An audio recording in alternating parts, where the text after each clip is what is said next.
My name's Joni and I'm exec producer at Sumo Digital, and you're watching Platform 32.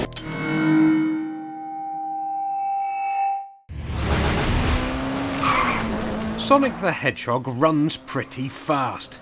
That's what his name would suggest, and that's what he's famous for anyway, so I'm not really sure why he'd need a car, but damn it, he's gone and got one anyway, and not for the first time either, because Sonic Allstars Racing Transformed is a sequel to 2010's Sonic and SEGA All-Stars Racing. So what's so special about Sonic's new racing game, and what's with all the transforming? After I had done a few laps on the Panzer Dragoon level of the game at this year's E3, I asked Joe Neat, executive producer on Sonic and All-Stars blah blah blah, to tell all. The key thing about it is obviously that it's instead of just being driving, it's driving, boating and flying.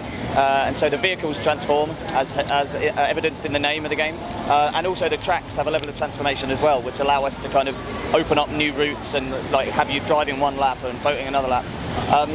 And the key strength of the game, I think, is that we've really pushed for the quality of like driving and boating and flying to be good enough that it could stand alone in its own game.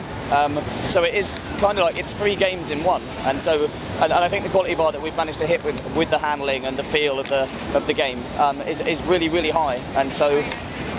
You know, I'm really looking forward to basically finishing it and getting it out there for people, you know. The tracks in Sonic and All-Stars Blarbling Transblad are a fangasm of fan service for SEGA fanboys. How detailed have you gone in making each level authentic to the game they are based on? So the ones that we've announced so far are Panzer Dragoon, Monkey Ball, Golden Axe and Jet Set Radio, though we haven't shown Jet Set Radio yet.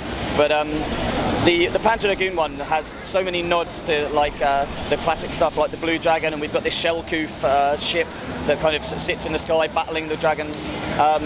It's got the Yondo worm, which is this kind of big worm which like lives in the water, and that takes part in the track destruction. In Golden Axe we've got the iconic kind of character select skeleton, that kind of, you know, that's at the start line of the track. We've got the raptors from there, the ogres. We've also got the little thief guy, you know, the one that you can run at, like, yeah. So he's going to basically drop pickups on the track, like running along, dropping pickups, and so you've got to try and collect them and stuff. So there's just like a statue of Death Adder, and it's just, we try and get in as much as we can because everybody that works at Sumo Digital is like a massive SEGA nerd as much as anyone else, right? I noticed as I chose my character that there was a huge roster to choose from, with many of the drivers still hidden behind question marks. Can you tell us how many characters will actually be available on release? It's either 20 or 21, I think. I can't actually remember, but that we've shown 13 so far, so there's another like 7 or 8 to go. And again, there'll be some cool ones that people like, you know, the fanboys will like again, because we've shown some of the cool new ones like Vice and Joe Mishashi and somebody else, Gilius, Golden Axe. So yeah, there's going to be some more stuff like that coming up, you know, at Comic-Con or wherever, so we'll be showing some new cool stuff. And one of the new characters announced at Comic-Con this year was Wreck-It Ralph, whose movie actually features cameos from Sonic and Dr. Eggman, both of whom are playable in Sonic and All-Stars Racing Transformed. Hey, what's an arcadey kart racer without a shed-load of cool power-ups? A boring kart racer, that's what! So it's a good job that this game isn't boring. What bonkers power-ups will be making an appearance? For the weapon system for this game, we've kind of thrown away the ones from the last game and invented a completely new set. So some of the ones that we've shown is like there's the RC vehicle, which is basically a little remote control version of your character. So if you're Sonic, you fire a little blue car with a little stick of dynamite in that chases other people down the track and explodes.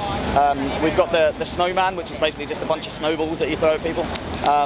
We've got the baseball glove, which is basically a shield but allows you to block and catch other people's weapons. So you can be like chasing along behind someone, they fire some snowballs backwards at you, but you catch them, hit them, overtake them, win the race. So there's some really cool kind of moments from that. And so there's a bunch of other weapons as well. So one of the ones we haven't shown today, but it's going to be in the game, is a UFO, where basically you fire this UFO and it appears on the track and puts down a laser beam. So if you drive into it, it will teleport you up and drive off down the track and play sort of, you know, so you can overtake people and stuff. So yeah, everything's a kind of a recognisable object. So, you know, like an RC car or a snowball or a pufferfish, which we've got in the game, or a baseball glove. So you'll be able to reference them by like name, but the actual functionality of them will be a bit, I don't know, different to what you'd expect.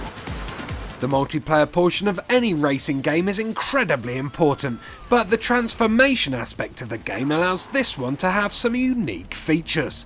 Tell us more, Joe. We'll obviously have standard racing, but we'll have a bunch of other game modes, which are basically unique to this game. So, you know, we can have a flying kind of battle arena where everybody's just flying around dogfighting, right? And so you can't do that in other karting games. And so we'll just have a bunch of those type of game modes, like, available to play online. And I think it will really help it stand out and add a lot of depth and variety and long-term play.